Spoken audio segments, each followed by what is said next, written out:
الآن مشاهدينا إلى أخبار الطقس مع أحلام تطلعنا عليها. أهلا بك يا أحلام، تفضلي. أهلا بك من جديد، شكرا لك لينا.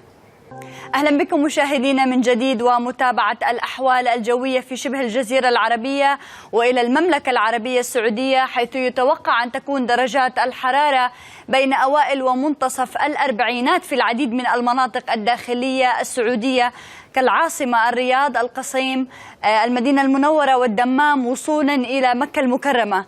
وتكون درجات الحرارة في نهاية الثلاثينيات مشاهدينا على المناطق الساحلية المطلة على البحر الأحمر كمدينة جدة، ولكن ارتفاع نسب الرطوبة على المناطق الساحلية سيساعد في زيادة الإحساس بدرجات الحرارة.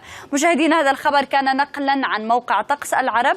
نعود معا إلى الأقمار الصناعية وحركة السحب. كما ذكرت لكم في النشرة السابقة أنها سوف تؤثر السحب الماطرة على المناطق الجنوبية في المملكة العربية السعودية، بينما المناطق الغربية ستكون حركة السحب ستعمل على أجواء غائمة جزئيا وتساعد في انخفاض درجات الحرارة.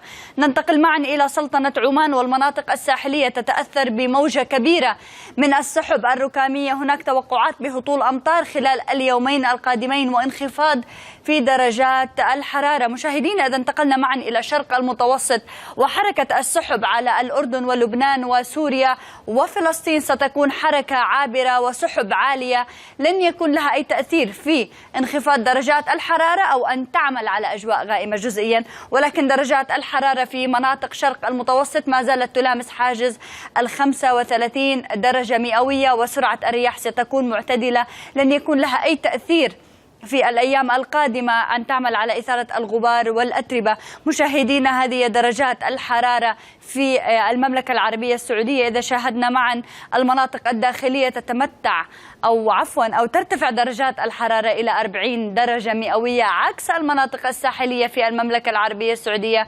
ستلامس حاجز 35 درجة مئوية. سننتقل أيضا معا مشاهدينا إلى درجات الحرارة في الخليج العربي. سنلاحظ أن هناك تفاوت في درجات الحرارة. أبو ظبي المناطق الساحلية ستشهد 38 درجة مئوية، وكذلك المناطق الساحلية في مسقط. أما باقي المناطق المتوسطة للدوحة والمملكة العربية السعودية ستلامس حاجز 40 درجة مئوية. مشاهدينا، هذا كان كل ما لدينا لهذه الساعة. سأوافيكم بالمزيد من التوقعات في النشرات القادمة، وفي أمان الله.